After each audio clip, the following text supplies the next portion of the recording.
नमस्कार. महिला दिनाच्या हार्दिक शुभेच्छा. आज आपण एका कर्तृत्ववान महिलेविषयी कथा बघणार आहोत. ही महिला समाजात घडणाऱ्या घटनेविषयी कसं पाऊल उचलते ते बघूया. सुरतमधल्या विजयालक्ष्मी विधवा ब्राह्मण महिलेविषयी ही कथा. ही महिला गर्भवती झाली. समाजाच्या भीतीने तिने नवजात अर्भकाला मारून टाकलं. तिच्या विरोधात खटला चालला.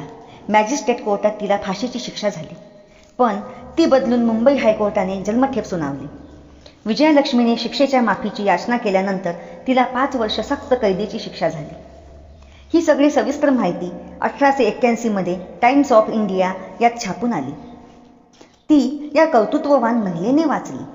न्यायालयाने शिक्षेत माफी दिल्याच्या विरोधात पुणे वैभव आणि त्यासारख्या सनातनी विचारांच्या वृत्तपत्रांनी तिखेची झोड उठवली. अनैतिक संबंध करणाऱ्या स्त्रीला माफी मिळतेच कशी, हे या वृत्तपत्रातील प्रश्न होते.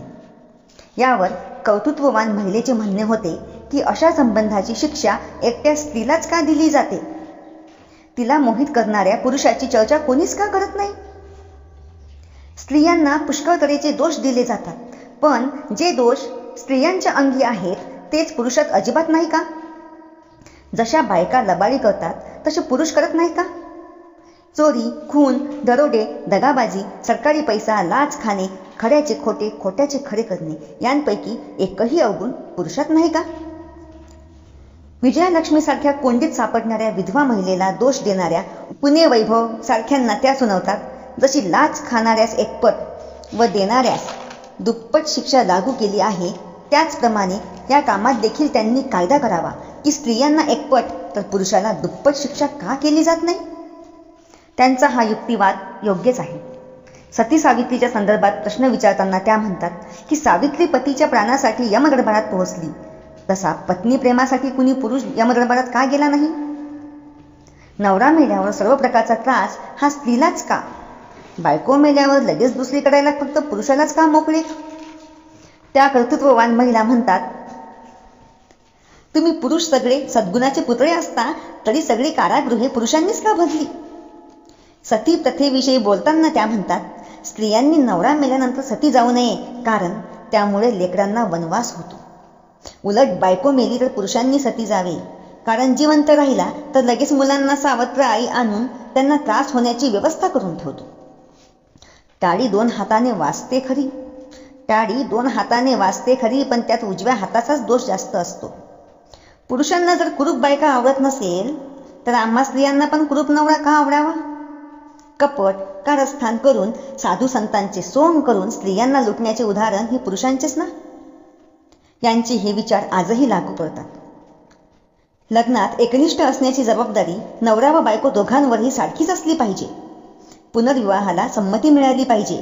विधवांनाही घर, पतिप्रेम मिळाले पाहिजे, असे त्यांचे विचार होते. हे सारे प्रश्न युक्तिवाद असणारी ती स्त्री कोण?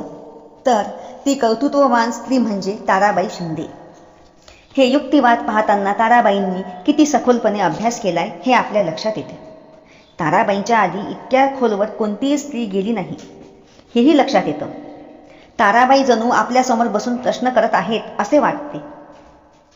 अशा प्रखरतेने विचार मांडणाऱ्या ताराबाईंचा जन्म भारत स्वतंत्र व्हायच्या आधी 1850 मध्ये महाराष्ट्रातील बुलढाणा येथे बापूजी हरी शिंदे यांच्या घरात झाला. 4 मुलांच्या पाठीवर झालेली ही मुलगी म्हणजे ताराबाई. बापूजींनी ताराबाईंना मुलाच्या बरोबरीने वाढवलं. त्या काळी बापूजींनी ताराबाईंना घरी शिकवलं. ताराबाईंना मराठी, संस्कृत व इंग्रजी भाषेची ओळख होती. वाचणे व नव्या गोष्टी शिकणे याची त्यांना आवड होती. घराबाहेरचे व्यवहार सांभाळणे तसेच पितृसत्ताक पद्धतीचा व जातीचा निषेध करणारी एक स्त्रीवादी कार्यकर्त्या होत्या. त्यांचे मराठी भाषेत प्रकाशित झालेले पुस्तक म्हणजे स्त्री पुरुष तुलना, यात त्यांनी जात व पितृसत्ताक पद्धतीवर टीका केली. हे पुस्तक पहिले आधुनिक भारतातील स्त्रीवादी ग्रंथ देखील मानले जाते. तथापि या कामाचे कौतुक महात्मा ज्योतिबा फुले यांनी केले. त्यांनी ताराबाईंना चिरंजीविनी म्हणजेच प्रियकन्या असे संबोधले. यंदाचा महिला दिन साजरा करत असताना या स्वतंत्र प्रखर विचार असणाऱ्या ताराबाईंची गोष्ट आपल्या घरातील मुलींना नक्की सांगायला हरकत नाही. तर कशी वाटली आपणास एका कौतुत्ववान स्त्रीची कथा हे नक्कीच कमेंटमध्ये सांगा.